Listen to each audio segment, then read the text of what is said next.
If you needed help at 4 a.m, who would you turn to? What are the health impacts of feeling isolated? And in a world where more of us are living longer or choosing to be on our own, how do we protect ourselves from one of the biggest problems facing both the older and younger generations, loneliness? You see, the dictionary says being lonely is sadness without friends or company, but perhaps being alone isn't as simple as the meaning suggests. From the people who've worn the t-shirt and got the postcard of facing life alone, to those connecting them with a new lease of life, to the GPs and health experts seeing their patients transform firsthand. This is Discover Brightlife, a podcast series challenging the idea of what loneliness really is and what all of us can do to help to avoid it. For more information on this series, visit brightlifecheshire.org.uk. Discover Brightlife, because sometimes the best medicine is a good laugh in friendly company.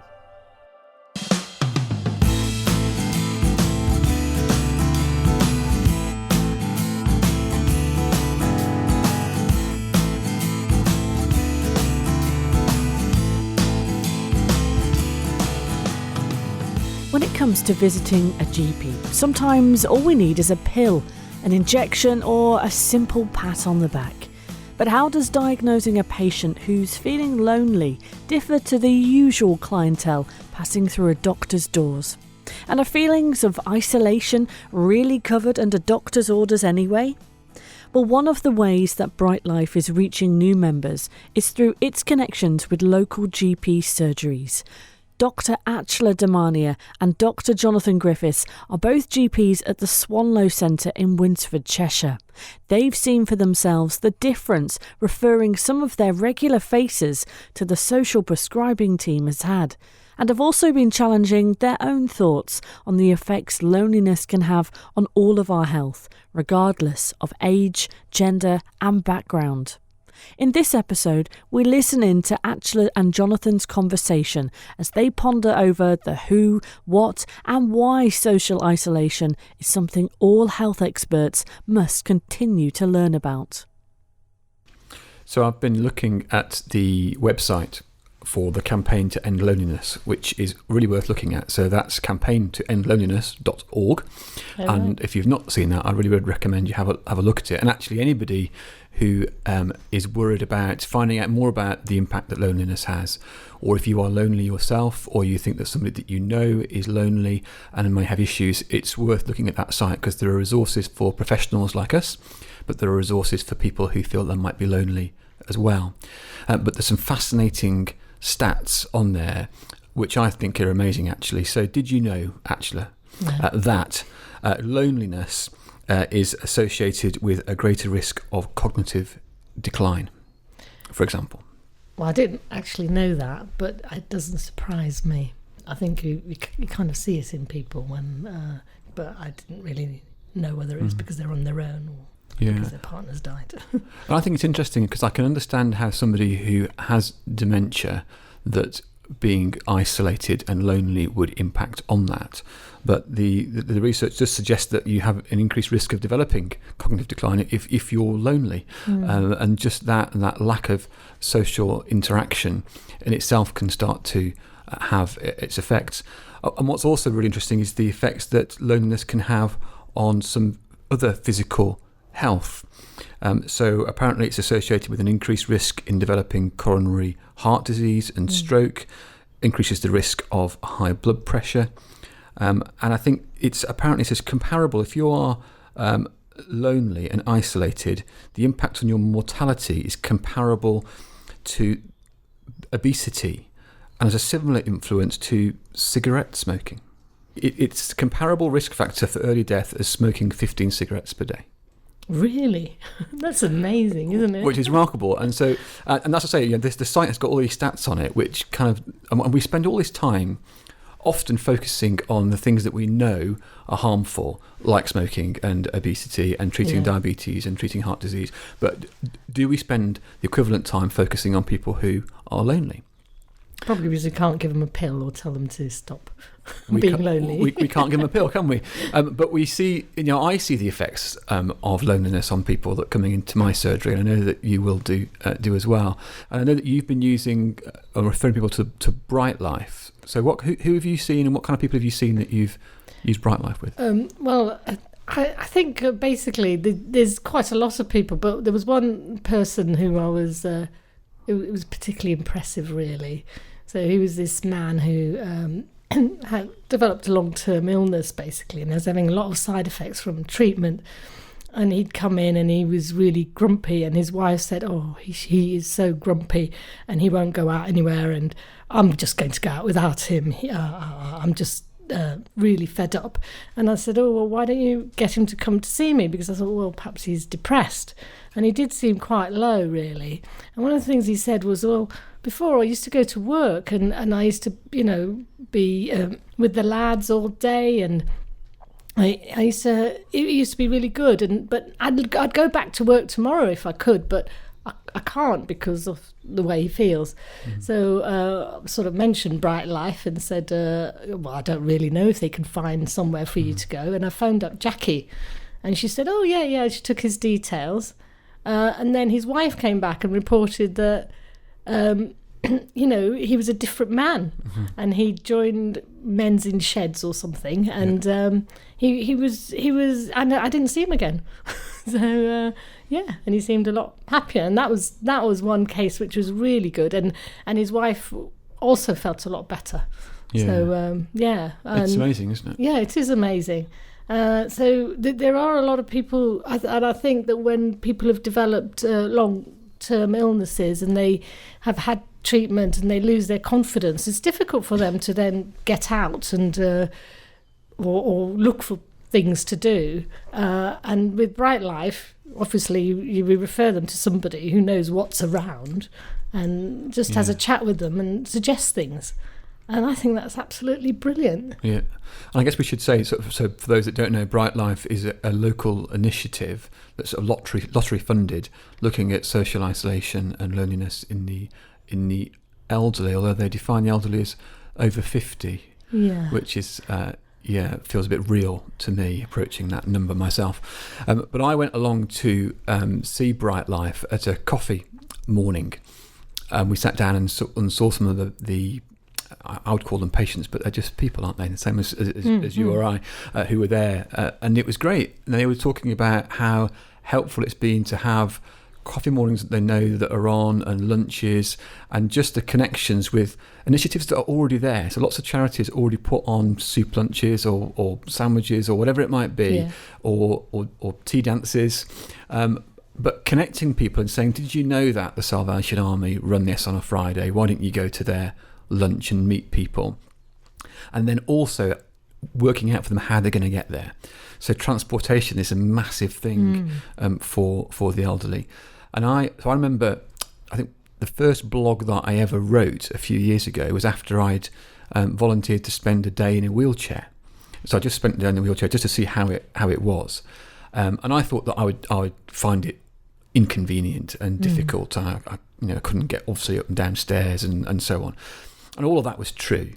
But the thing that really struck me at the end of the day was that because I couldn't get to the office I would normally be in at the CCG, because there was no lift in the building. Yeah. So they found a desk for me downstairs in a different part of the building, a different room, different people to I was normally with, who I didn't know. And they were all lovely, but I didn't know them. And I felt completely socially isolated because these were not my normal work colleagues, my friends.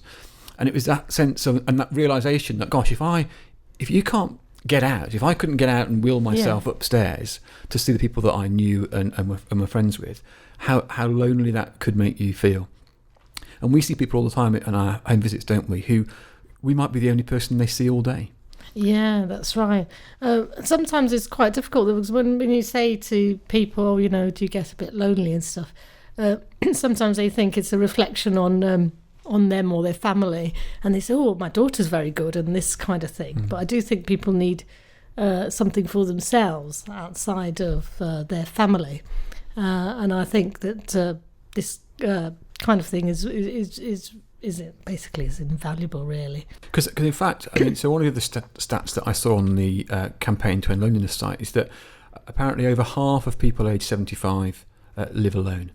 And I know what it's like, so if my wife and kids go away for the weekend or during the week and you come home to an empty house, part of me thinks, it's great, it's nice and quiet and I can do what I want, but actually it's not that great.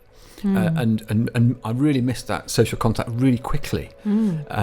Just for a weekend, you think, gosh, I'm looking forward to them coming home again. And if you live on your own all of the time, you miss that social contact, and you can see where Brightlife can and other initiatives can fit in there to help people still get out and see people, and also spending your entire time in one place, potentially in one room of your house, and not getting out at all. You can see why it has these effects on people's mental and physical health.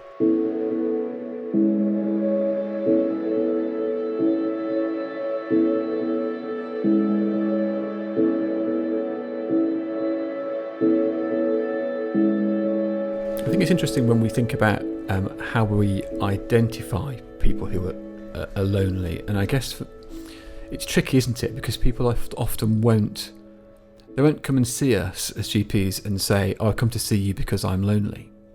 Yeah, well, often they'll come saying that they're unwell, but a lot of the time we do ask them, don't we? We say, "Oh, who do you live with?" and that kind of thing. Especially when they come with things like tiredness, or they've got a chronic illness, really, and quite often they will open up and say, things like, "Oh, well, it's a little bit difficult because I can't get out," and that kind of thing.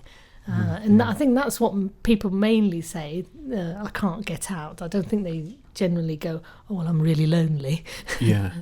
And the trick, I think, is to be more proactive than perhaps I have been in the past, to ask these questions and identify people who are lonely. And often I think we ask it when there's times of crisis. So suddenly, you're really unwell.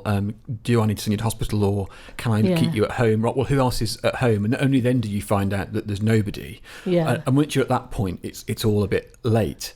But how can we do things earlier on to identify who needs additional support and who needs additional help? And even when I'm saying that, it's not necessarily about help. It's just identifying for people, did you know that this exists? Did you know that this exists? And I don't want to medicalise people or somehow think that I've got all the answers, because often people have got the answers in themselves and need to do this. I think one group of people that I am often more aware of is those who have just been bereaved. And we often see, of course, the person who's been ill and then has died, and we're aware of that. And it's trying to remember that, okay, so Mr. Smith has died, and I get the notification that that's happened. I might have been involved in that end of life process, but then, okay, I need to remember about Mrs. Smith now, because Mrs. Smith is now on her own, and what support does she have? And we know that bereaved people have particular issues around loneliness as well. Yeah, it can be really quite difficult. So another stat for you then. So 63% of adults aged 52 or over who've been widowed feel lonely sometime or often. Yeah. And I think that, and you'd perhaps expect that. And in fact, I wouldn't have been surprised if it had been a higher percentage of those individuals who have been living with somebody for many years, and then suddenly they find that they are on their own. And when I went to the Brightlife coffee morning, we were certainly seeing individuals who had been bereaved and were now on their own, and finding that a great source of social interaction. Just let's meet some new people, and we can go and we can chat. And they were laughing, they were joking, they were talking about how great it was to meet up at whatever dance it was or whatever lunch that they would go to, and the transport being a key thing, a part of that. So it was really good. I guess that when people are sort of on their own, they don't really have anybody to talk about with how they're feeling and stuff. So certain symptoms or whatever, they have to be quite bad before they come and tell anybody about it. And also there's nobody to nag them to go and see a doctor or take a note of this. So quite a lot of the time the social isolation can lead to a delay in diagnosis.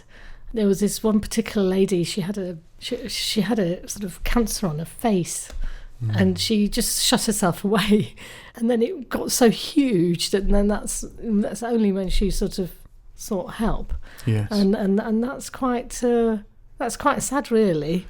Yeah, I think it can work both ways, can't it? So I think often I will see people who will say, "Oh, my wife has told me I should get this checked out," or particularly so skin lesions on the back that you can't see. That's really common. It's on my wife said I need to get this particular mole checked out that you can't see yourself.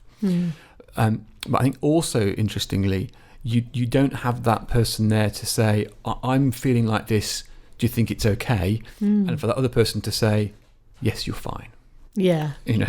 And so what you also see is people who are less independent and are lonely and isolated tend to go to their doctor more and have higher use of medication, higher incidence of falls. And part of it is that they don't know who else to talk to or who else to go to and how to get that reassurance.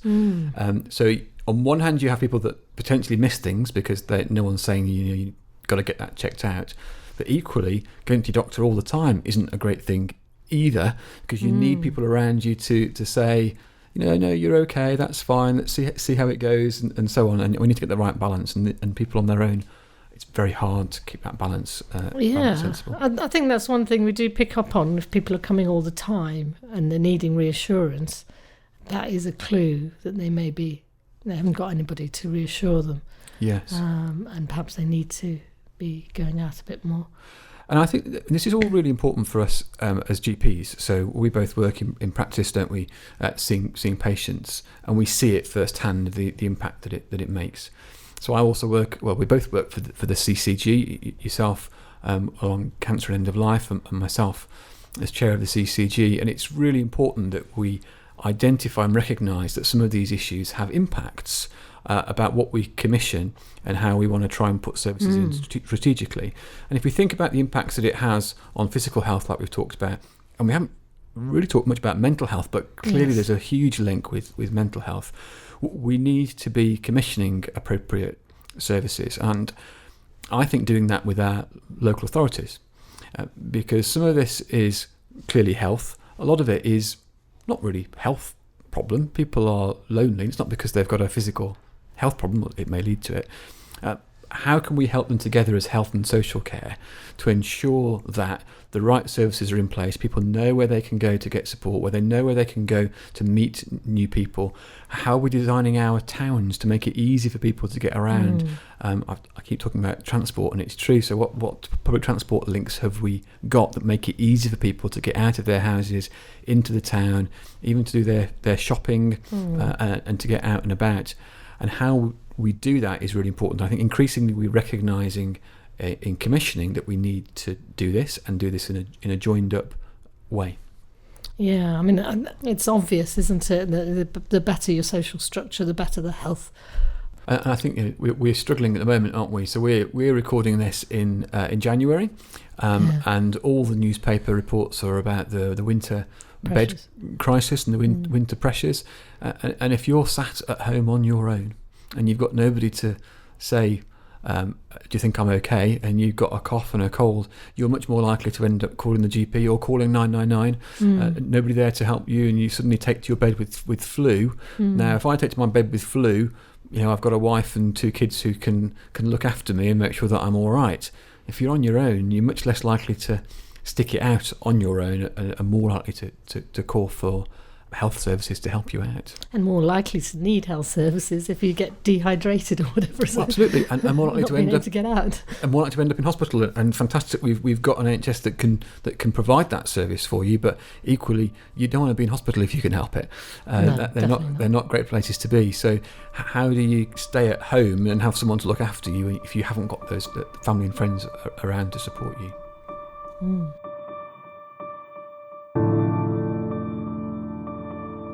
This is Discover Brightlife, We're hoping by now you're thinking about the concept of being lonely in a different way to before. Have you or someone you know felt disconnected from the world around you?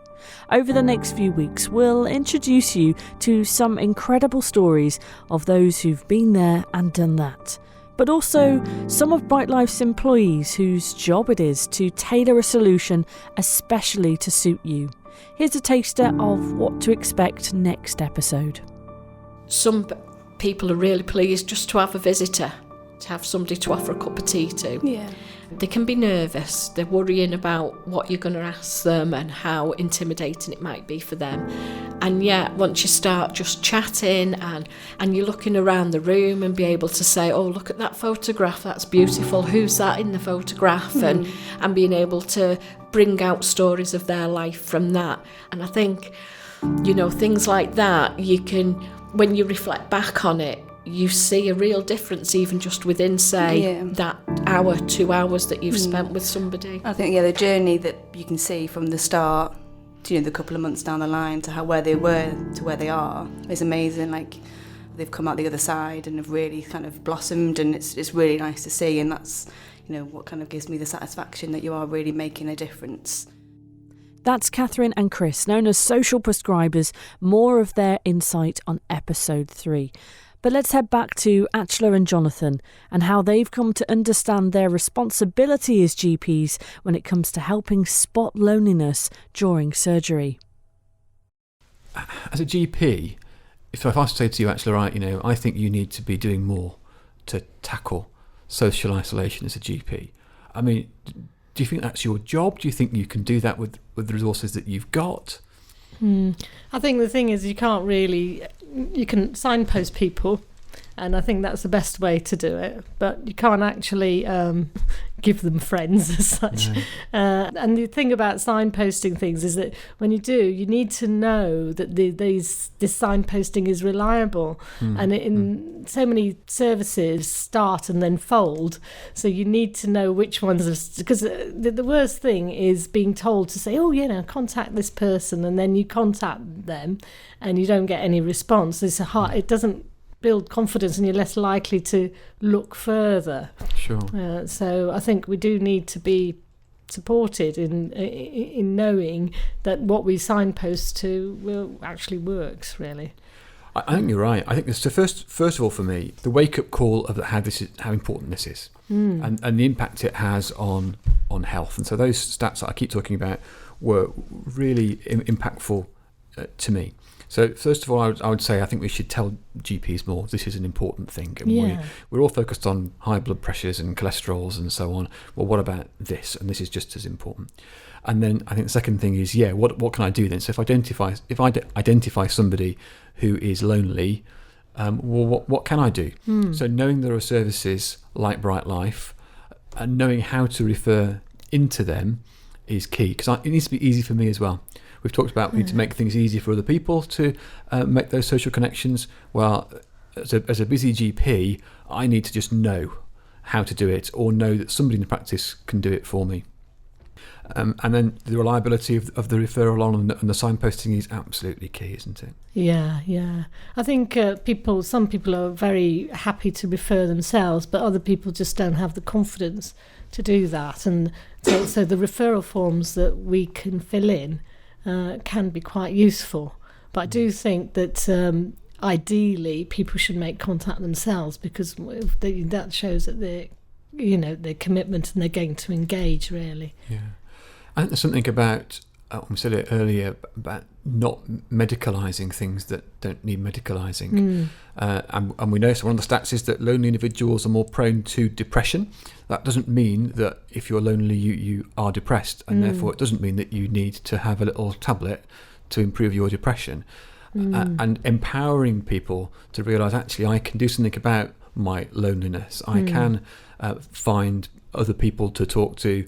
I can go to Brightlife, I can go to whatever coffee morning, I think is really helpful for them. And we see lots of people who come essentially not knowing what to do, where to turn, wanting us to fix them. Yes. And I'm not sure that is always the most helpful if we just say, there you go, there's a prescription. Yeah. But handing that back and empowering them to get themselves better is so much more powerful. And I think you get patients then who feel so much better about, well, they have achieved this. It's not just because I've done a prescription for them. They have sorted this out themselves. And they get so much more self-confidence and self-esteem, from Absolutely. that. Yeah, absolutely. So going back to that that thing about older people being over 50, actually. How does that land with you and the idea of social isolation and old age? Well, I have to say that anybody can feel lonely and isolated, but I have to say that when you get past 50, you are more likely to have, have breakup in relationships, or partners dying, or children leaving, and retiring, not having the job, or having long-term illnesses, which means that you can't do your job or may have to leave a job. So I think 50 is a good cut-off point. I mean, there's some 90-year-olds. What was it when I was watching some program, and there was this 87-year-old man who's a millionaire, and he can do anything he wants, and he's dancing away. So well, he's not, he's still lonely. Yeah. It depends, doesn't it? And I think I quite like 50. I'm over 50, but I would never believe it, actually. Oh, thank you. But I think all the things you say are right, aren't they? It can happen to anybody at any age. Let's be absolutely clear. So you can be lonely at any age, and you can be lonely surrounded by people. Yes, definitely. If you don't have those connections and you don't have those friends.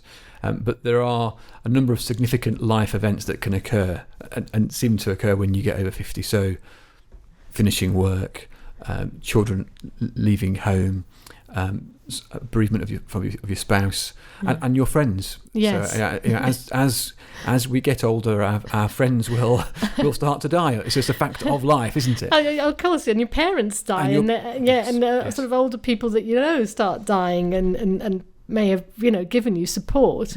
Yes. And a lot of support, really. So yeah. And I don't think we talk about bereavement and grief enough, actually. No, definitely not. And it gets swept under the carpet. And then when you experience it, and we all experience grief and bereavement at some point, but then you're not quite sure, well, what is normal? And I see people who come to see me and they say, well, I thought I'd got over it by now. And I say, well, when did your husband die? Oh, it was 2 months ago. Well, and how long were you married? Well, 50 years. You say, well, hold on, 50 years, and then it was 2 months ago. And you think that you should be feeling different to you are. No, you're going to feel like this. This is a normal process. How can we help you with that? Not meaning that I need to do anything, but how can I help you understand the process that you're going through and the support that's available for you? I think if you understand that the way you're feeling is normal, just helps, actually. Yeah. Because I think I don't think we talk about death enough, and it always seems to come as a surprise that people are sort of going to die when, well, we all are. Yes. So anyway, but that's a whole different issue, I think. Yeah, we've got diverted, haven't we? Yes. We've got ourselves sidetracked. But I mean, mental health, we talked about it a little bit in terms of cognitive decline. But I think as well we see mental health, and again this is through all ages of people, definitely. Who struggle with low mood, depression, anxiety, that often is worse if people don't have the social connections around them. Yes. And when you're feeling low and you're not confident, that kind of thing is far more difficult then to keep up or keep connections with your friends and things, which in fact actually is vital in lifting your mood and distracting you and this kind of thing. So and giving you the structures that you had and stop you sitting there dwelling on your negative thoughts. Sure. Yeah. There's some evidence that loneliness and low social interactions are predictive of suicide. Definitely. In older age. I need to be aware of that as well. There's also something about you can have carers going in, but still be lonely. Oh yeah. And a carer, a professional carer, who may or may not be the same person every day, and so sometimes it might be different people, but they're working to certain parameters and certain rules, and they're on a clock. Yes. And they've got to get to the next visit, and doesn't replace the friends and family that you might have around you. I remember, I don't know how this happened, but I remember a lady who I visited, and they told the story of how the fuse had gone, and so the house was in darkness, and the carers wouldn't reset the fuse because that wasn't within their job description to set the fuse. Right. And they even rang their manager, who said, "Oh no, you can't be messing with the electrics." It was literally just to press a button, as you would do on a modern fuse box. It wasn't replacing a fuse, and they left her in the dark until her daughter came home much later that evening and pressed the button, and the lights came back on again. And it's that kind of thing. If you haven't got somebody that you can call, even a neighbour or a friend who can just, can you come and just reset my fuse box? And I'm amazed how people don't actually call on their neighbours and friends, because I'd be very happy to help my neighbour or friend. But I had this one case where a woman collapsed behind the door, and so I sidled in and sort of called the ambulance, and she said, "Well, what about the dog?" I was like, "What? I don't know." And so it was in those days before you could, where they had connect. I think you can ring up somebody now and come and collect a dog.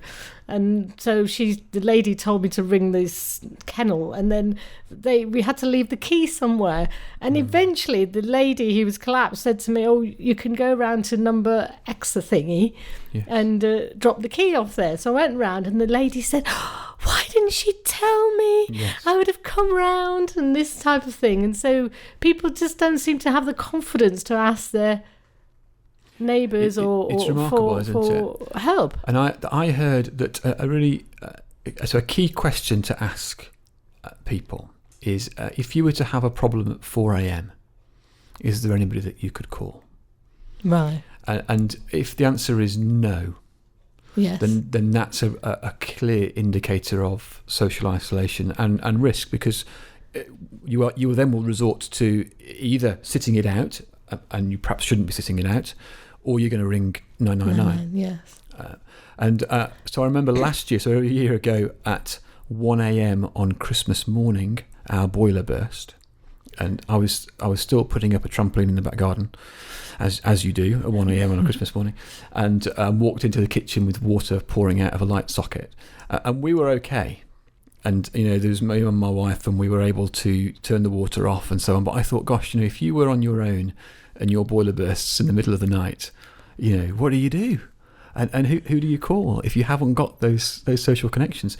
And so, as you know, I've got a broken, you can't see on the podcast, but I've got a broken wrist at the moment.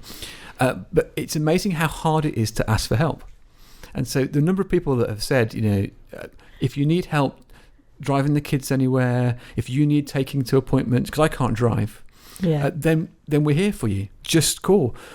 And even when you need the help, and people have said, it's actually quite hard to say, yes, it is. Do you mind? Would it be okay if you were to take me to fracture clinic? And people, and I would do it for them without a thought, without no hesitation. And yet it's still quite hard to pick up the phone, and ask for help. So I guess if you wanted to say anything to patients, so some patients were listening to this, I keep using the word patients, they're just people, aren't they? So people who are lonely listening to this, what would we say to them in terms of what they should do? Should they talk to their GP? Who should they talk to? What should they say? Well, I think it doesn't matter who you talk to, as long as you talk to somebody. Okay, and then if you feel that you want to go to your GP and talk to them, then I think that's absolutely fine. It is quite difficult to come and say, "Oh, I'm lonely," but it's all right to say that, and I think that's the kind of message that we kind of need to say, and lots of people are lonely. You're not the only one. That's right. And I think if you are local to our area, which is West Cheshire, then of course you can contact Brightlife directly yourself. Give Brightlife a call. There are worse things that you could do. Yes, and from experience, they have been very helpful. Yeah, absolutely. And the key thing about Brightlife, I can see, it's not about somebody doing to you or fixing you or solving your problem for you. It's connecting you with other people who also have been lonely, and together you can find that you can solve your own problems and solve your own loneliness by being connected with the right people. The key thing to remember, if you are worried about going to your GP to say, I'm lonely, well, don't be. Is the thing. And the reason that you shouldn't be worried about going to your GP is that we recognise as GPs that we are all human. Yes. That we all have these life events that we go through. And GPs go through them as well. We're not superhuman. And when I broke my wrist, people were saying, hold on, you're a doctor. I thought doctors were invincible. No, we're not. We break arms and legs. We get appendicitis. We get coughs and colds just like anybody else. And we get lonely. And we get low. And we get stressed. And we get depressed just like anybody else. So we understand. And also, there's not a lot we haven't seen. Yeah, when I'm not very well, my patients often will say to me, "Oh, I know a good doctor." Yeah. But there's not a lot we haven't seen. So actually, coming and saying that you're lonely, you will not be the first person that I've ever seen who has said, "I am lonely, I'm isolated." So don't be worried that you will come across as being strange or that you should be coping better, because who's to say that anybody else in your situation wouldn't be feeling exactly the same as you, if not worse? You've been listening to Discover Brightlife, a podcast challenging the idea of loneliness and exploring new ways of tackling social isolation for those over 50. The podcast is presented and produced by Claire Freeman and a Small Furry Bear Productions. For more information, visit brightlifecheshire.org.uk. Discover Brightlife, because sometimes the best medicine is a good laugh in friendly company.